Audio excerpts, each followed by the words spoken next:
우리 창세기 14장의 말씀을 우리 함께 봉독하겠습니다. 당시에 시날 왕 아므라벨과 엘라살 왕이 아리옥과 엘람 왕 그돌라오멜과 고이 왕 디달이 소돔 왕 베라와 구모라 왕 비르사와 아드마 왕 시납과 스보임 왕 세메셀과 벨라 곧 수아랑과 싸우니라.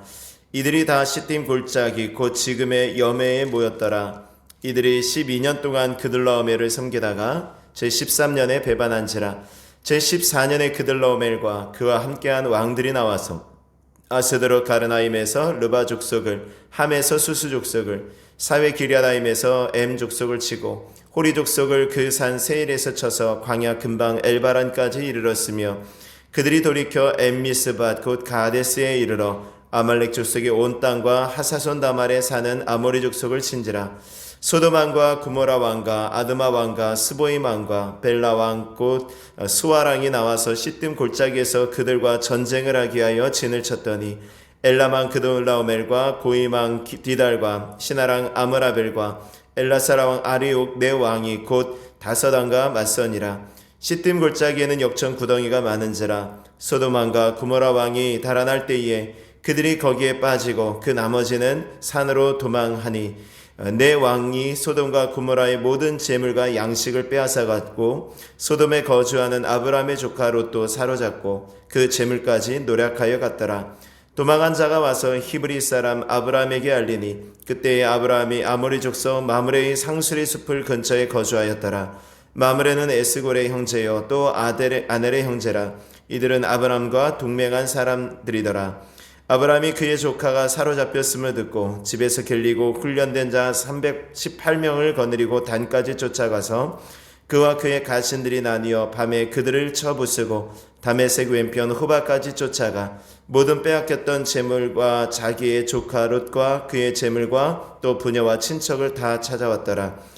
아브라함이 그들라오멜과 그와 함께한 왕들을 쳐부수고 돌아올 때에 소돔 왕이 사회 골짜기 곧 왕의 골짜기로 나와 그를 영접하였고 살렘 왕 멜기세덱이 떡과 포도주를 가지고 나왔으니 그는 지극히 높으신 하나님의 제사장이었더라. 그가 아브라함에게 축복하여 이르되 천지의 주제시오 지극히 높으신 하나님이여 아브라함에게 복을 주옵소서. 너희 대적을 내 손에 붙이신 지극히 높으신 하나님을 찬송할지로다 하며 아브라함이 그 얻은 것에서 10분의 1을 멜기세덱에게 주었더라. 소돔 왕이 아브라함에게 이르되 사람은 내게 보내고 물품은 네가 가져라. 아브라함이 소돔 왕에게 이르되 천지의 주제이시오 지극히 높으신 하나님 여호와께 내가 손을 들어 맹세하노니 내 말이 내가 아브라함으로 치부하였다 할까 하여 내게 속한 것은 실 한 오락이나 들매끈 한 가닥도 내가 가지지 아니하리라. 오직 젊은이들이 먹을 것과 나와 동행한 아넬과 에스골과 마므레의 분깃을 제할지니 그들이 그 분깃을 가질 것이니라. 아멘. 아멘. 오늘의 창세기 14장의 말씀에서는 성경에 기록된 첫 번째 전쟁의 이야기가 나오고 있습니다. 이 티그리스 강과 유브라데스 강 유역의 메소포타미아 지역의 네 왕과 또 요단 지역의 다섯 왕이 연합전선을 펴서 전쟁을 하게 되어진 것입니다. 고대는 이렇게 어떤 큰 나라가 있는 것이 아니라 작은 나라가 함께 연맹처럼 이렇게 이루었죠. 그래서 평소에는 그냥 있다가 어떤 큰일, 전쟁이나 큰일이 닥치면 같이 이렇게 힘을 합쳐서 서로 연합전선을 펴서 이제 맞서는 것입니다. 그런데 이렇게 전쟁이 나게 된 이유가 4절, 5절 말씀에 보면은 이제 이들이 12년 동안 그들라오멜을 섬기다가 제13년에 배반한지라 라고 말씀하죠. 그러니까 소돔 왕을 비롯한 이 다섯 왕들이 이 엘람 왕 그돌라오멜에게 공세를 내고 있었던 것입니다. 그러니까 나라의 어떤 공세. 그러니까 일종의 굴욕적인 조약이었을 것입니다. 힘이 없는 나라에서 강한 나라에게 이게 뭔가 갖다 바치는 것이죠. 그러니까 내는 나라 쪽에서는 굉장히 자존심이 상하겠지만 그래도 그렇게 하지 않으면 공격을 받을 수 있기 때문에 전쟁이 일어날 수 있기 때문에 어쩔 수 없이 이제 하게 되어지다가 12년 동안을 내다가 13년째 되던 해에 내지 않은 것이죠. 그러니까 이제 받는 쪽에서 기분이 나쁘니까 주변 나라들과 연합해서 요단의 다섯 나라들을 공격하게 되어진 것입니다. 그래서 이제 그들라오메를 중심으로 한 연합군이 그 다섯 나라가 이제 쳐들어오는 것입니다. 요단 그 나라들을 향하여서. 근데 그 기세가 얼마나 대단했는지 5절에 말씀해 보면은 제14년에 그들라오멜과 그와 함께한 왕들이 나와서 아스드롯 가르나임에서 르바 족속을, 함에서 수스 족속을, 사회 기랴다임에서 엠 족속을 치고 호리 족속을 그 산 세일에서 쳐서 광야 근방 엘바란까지 이르렀으며, 이렇게 말씀하죠. 그러니까 쳐들어오면서 계속 주변 나라들을 이제 공격해서 이제 부수고 있는 것입니다. 그리고 이제 또 다시 이제 그 족속들을 이제 요단 족속, 요단 그 다섯 나라들을 치기 위해서 이제 쫙 오고 있는 것입니다. 막강한 이제 군사를 이끌고 또 계속되는 전쟁에서의 승리를 거두면서 이제 그 기세가 이제 등등하게 내려오는 것입니다. 그리고 이제 드디어 이제 시딤 골짜기에서 마주대하게 되어졌습니다. 그 시딤 골짜기에서 이제 마주대에서 싸우는데요. 그 기세가 얼마나 더 있겠습니까? 9절 말씀에 보면은 맞선이라 그러면서 10절 말씀에 보면은 시딤 골짜기에 역청 구덩이가 많은지라 소돔 왕과 고모라 왕이 달아날 때에 그들이 거기 빠지고 나머지는 산으로 도망하매라고 말합니다. 그러니까 계속되는 전쟁, 여러분들 전쟁에서 이렇게 간단하게 친지라, 그리고 전쟁을 하기 위해서 진을 쳤다, 맞서 싸운다 이렇게 말씀하지만 실질적으로 그 속에 들어가면 어땠을까요? 정말 사람들이 죽고 부상당하고 피비린내 나고 이런 어떤 치열한 지금 전투가 있게 되어지고, 역시 마찬가지 소돔과 고모라 그 땅에도 전쟁이 있게 되어지는데 소돔 왕과 고모라 왕이 역청 구덩이에 빠져서 달아나지 못했다라고 되어 있지만 소돔 왕하고 고모라 왕, 그 왕들이 빠졌다라기보다도 그 군대가 빠졌다라고 보시면 될 것 같습니다. 그러니까 그 군대가 지금 이제 빠지게 되어지고 또 간신히 또 그 살아남아서 산으로 도망하는 그런 상황. 결국은 소돔과 고모라의 패배로 끝나 버리게 되어집니다. 그리고 이제 소돔과 고모라를 정복한 그 메소포타미아 그 연합군은 소돔과 고모라 땅의 모든 재물과 양식을 다 약탈해 가죠. 그래서 이제 11절 말씀 보면 내 왕이 소돔과 고모라의 모든 재물과 양식을 빼앗아 갔다라는 것입니다. 반항하는 사람 마구 죽였을 것이고, 또 그렇지 않은 사람들은 노예로 삼기 위해서 포로로 이제 잡아갔을 것이고, 또 그 가운데 있었던 모든 재물, 양식, 이런 모든 가축, 이런 것들은 지금 다 끌고 가는 것입니다. 자, 그런데 그 가운데 지금 소돔과 고모라 땅에 어제도 말씀드렸듯이 이제 롯과 그 가정이 지금 들어가 있는 것입니다. 그래서 이제 그 전쟁 속에서 그냥 가만히 있던 롯과 그 가족이 그냥 피해를 보게 되어진 것입니다. 그 속에 이제 잡혀가게 되어진 것이죠. 어제 새벽에도 잠깐 말씀드렸듯이 롯은 눈에 보이는 좋은 것을 따라갔다 그랬어요. 눈으로 볼 때, 야, 저거 보니까 참 좋다.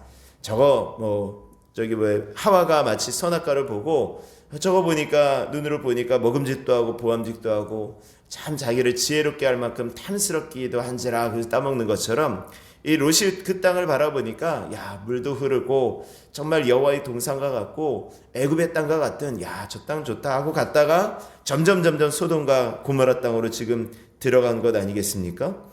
그러니까 롯은 점점 눈에 보이는 좋은 것을 따라갔다가 지금 이렇게 어려움을 만나게 되어지는 것입니다. 그리고 이제 그 소식이 아브라함에게 들려집니다. 13절에 말씀에 보면은 도망자가 와서 히브리 사람 아브라함에게 알리니 그때 아브라함이 아모리 족속 마므레의 상수리 숲을 근처에 거주하였더라. 마므레는 에스골의 형제요 또 아넬의 형제라. 이들은 아브라함과 동맹한 사람이더라 라고 말씀합니다. 그러니까 아브라함과 동맹하고 있었던 그 마므레 그쪽 근처에서 아브라함이 그 소식을 들었습니다. 아브라함이 그 소식을 들었을 때 기분이 어땠을까요? 어떤 생각을 했을까요? 저 같았으면 굉장히 좀 갈등했을 것 같습니다. 가장 먼저 생각할 것이, 아무리 아브라함이 롯을 사랑한다고 하더라도 상대가 너무 강하지 않습니까? 쉽사리 결정할 수 있는 상대가 아니잖아요. 지금 일단은 네 나라의 연합군이고, 그 연합군이 계속해서 오는 동안 그 주변 나라들을 쳐부순 그런 정말 기세가 계속되는 승리로 인해서 기세가 정말 하늘 끝까지 오른 그런 군대 아닙니까? 그냥 동네 불량배 정도가 아니었죠. 그냥 내가 좀 힘이 세니까 한번 그냥 가서 해볼까 이런 정도가 아니었습니다. 아주 거대한 그 나라에 지금 맞서는 것입니다. 그냥 아브라함이 그냥 두 주먹 한번 불끈 쥐고 야 분하다. 그렇지만 내가 할 수 있는 것이 아무것도 없다. 뭐 이래도 누가 뭐라고 할 사람은 없었겠죠. 또 롯에 대해서 그 책임을 전가할 수도 있지 않았겠어요? 왜 거기까지 가서 그렇게 그러느냐? 그러면서 그냥 완전히 롯에게 책임을 돌릴 수도 있었을 것입니다. 그런데 아브라함이 지금 그렇게 하지 않았다라는 것입니다. 말씀해 보니까 14절 말씀 보세요. 이제 아브라함이 그의 조카가 사로잡혔음을 듣고 집에서 길리고 훈련된 자 318명을 거느리고 단까지 쫓아가서라고 말씀합니다. 그러니까 아브라함에게 유목민들을 지킬 수 있는 그런 군사가 있었습니다. 그러니까 유목민들에게 어떤 그 사람들은 필수적이었겠죠. 가다가 유목민들이 돌아다니다가 이제 가축을 키우는데 뭐 도적들이라도 만나면 어떻게 하겠습니까? 그들과 맞서 싸워야 되니까 그 사람들에게 이제 대항하기 위해서 집에서 훈련시키고 기른 그 병사들, 뭐 군사처럼 호위무사처럼 그렇게 있었다라는 것입니다. 그 318명의 그 식구들을 데리고 지금 가는 것입니다. 기드온의 300용사와 비슷하게 정말 아브라함과 318명의 용사가 지금 쫓아가는 것입니다. 그 적군을 향해서 다 가는 것입니다. 근데 큰 무리, 아주 대군을 무찌를 수 있는 방법은 뭐 별게 없잖아요. 맞서 싸워서 그냥 정면 대항해서 승산이 없지 않습니까? 그러니까 정말 방심하고 있는 그 밤에 기습작전을 편 것이죠. 그리고 그 결과는 대성공을 합니다. 물론 318명만 전쟁을 했다라고 하지만 뒤에 말씀에 보면은 24절 말씀에 보면은 아브라함과 함께한 사람들이 또 있었습니다. 오직 젊은이들의 먹은 것과 나와 동행한 아넬과 에스골과 마므레의 분깃을 제할지니라고 말씀합니다. 그러니까 318명과 함께 그 아브라함과 동맹하였던 그 사람들과 함께 가서 지금 전쟁을 벌여서 이기게 되어지는 것입니다. 그래서 그 빼앗겼던 모든 것을 다 가지고 옵니다. 24절 말씀 보면 16절 말씀 보면 모든 빼앗겼던 재물과 자기의 조카 롯과 그의 재물과 또 부녀와 친척을 다 찾아왔더라 라고 말씀합니다. 다 찾아왔어요. 이제 자기 조카 롯만 찾아온 것이 아니라 빼앗겼던 소돔과 고모라 땅에서 빼앗겼던 모든 것들, 모든 사람들을 지금 다 찾아가지고 오는 것입니다. 찾아가지고 올 수 있을 정도로 아주 큰 승리를 거둔 것이죠. 그리고 이제 들어오니까 그렇게 이제 들어올 때 두 왕이 아브라함을 이제 영접을 해요. 근데 그 두 왕이 굉장히 좀 극명한 대조를 이루고 있습니다. 한 명은 소돔 왕이고 한 명은 멜기세덱이었어요. 자, 소돔 왕은 어떤 왕입니까? 우리가 잘 아는 것처럼 이제 얼마 안 있어서 그 소돔과 고모라 땅이 멸망을 당하지 않아요. 그럼 그 땅이 얼마나 죄악되고 얼마나 추악한, 얼마나 죄악이 가득한 그 땅인지 짐작할 수 있지 않습니까? 그 땅이 왕이었으니까 아마 거기서 크게 벗어나지 않았을 것입니다. 또 하나는 멜기세덱이었어요. 멜기세덱 왕은 이 창세기의 말씀에만 등장하죠. 그리고 히브리서의 말씀에 설명을 해줍니다. 근데 창세기에 등장한 이 멜기세덱과 히브리서에도 역시 마찬가지로 이야기를 하는데 정확하게 누구인지는 몰라요. 정말 실존했던 인물인지 아니면 그냥 어떤 사람인지 잘 알지 못합니다. 다만 우리들이 짐작할 수 있는 것은 예수 그리스도의 어떤 상징, 예표하는 인물이다. 예수님을 상징하는 예표하는 인물이다라는 그 정도입니다. 그 멜기세덱이 떡과 포도주를 가지고 와서 지금 아브라함을 영접합니다. 그러면서 그 사람에 대해서 소개하기를 그는 지극히 높으신 하나님의 제사장이었더라. 살렘 왕이면서 하나님의 제사장이었더라. 그러니까 왕이면서 하나님께 제사를 드렸던 제사장이었다라는 것입니다. 그 사람이 이제 멜기세덱이 와서 아브라함을 축복합니다. 19절의 말씀 보니까 그가 아브라함에게 축복하여 이르되 천지의 주제시요 지극히 높으신 하나님이여 아브라함에게 복을 주옵소서. 아브라함에게 복을 달라 이렇게 축복하는 것입니다. 그러니까 하나님께서 아브라함에게 복을 주시는 것이죠. 아브라함에게 복을 주옵소서. 그리고 20절 말씀해 보니까 너희 대적을 내 손에 붙이신 지극히 높으신 하나님을 찬송할지로다 이렇게 말합니다. 그러니까 이 멜기세덱이 정확하게 이 승리가 어디에서 왔는지 아는 것입니다.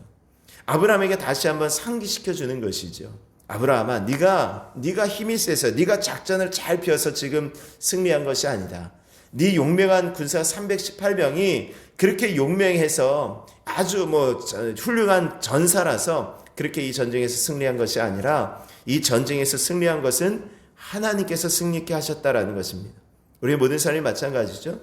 우리 하는 모든 일들이 하나님께서 하시는 것을 믿으실 수 있기를 바랍니다. 하나님께서 행하시는 것입니다.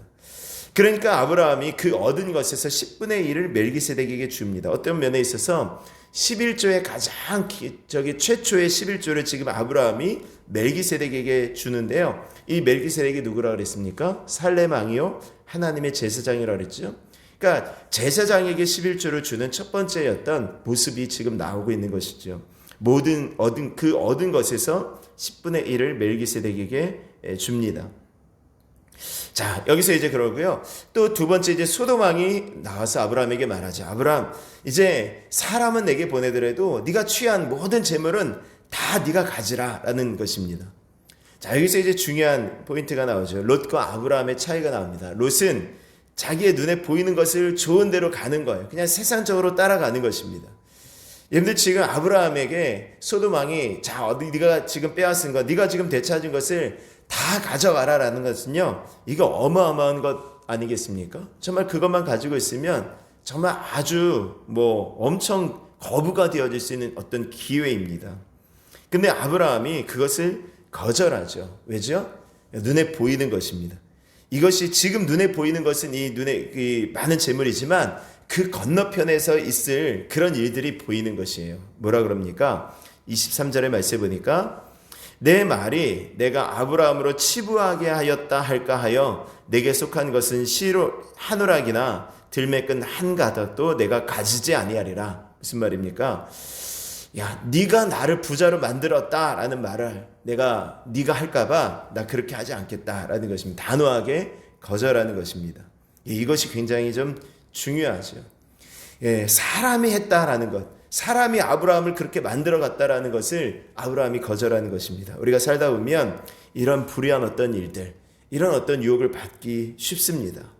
그러나 그때 우리들이 단호히 거절할 필요가 있습니다. 우리를 살게 하는 것은 어떤 사람이 아니라는 거예요.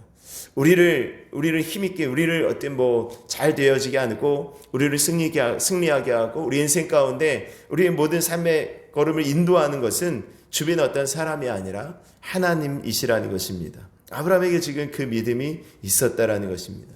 지금 당장은 보이지 않지만, 지금 당장은 사람의 어떤 것들이 많이 힘이 되어지고 할 수 있지만, 그러나 그 건너편에서 다시 한번 우리가 하나님의 하실 일들을 바라볼 수 있는 은혜가 있기를 원합니다. 하나님께서 하시는 것입니다. 오늘 아브라함이 그 모습을 보고 아는 것이죠. 불의한 재물, 이 소돔 왕이 얻었던 소돔 땅에 있었던 거니까 이게 얼마나 불의했겠습니까? 그것을 다 거절하고 이제 하나님의 도우심을 간구하는 것입니다. 오늘 하루도 이 하나님의 도우심을 간구하고 하나님 앞에 나갈 수 있는 복된 한 날이 되어질 수 있기를 주의 이름으로 축원합니다.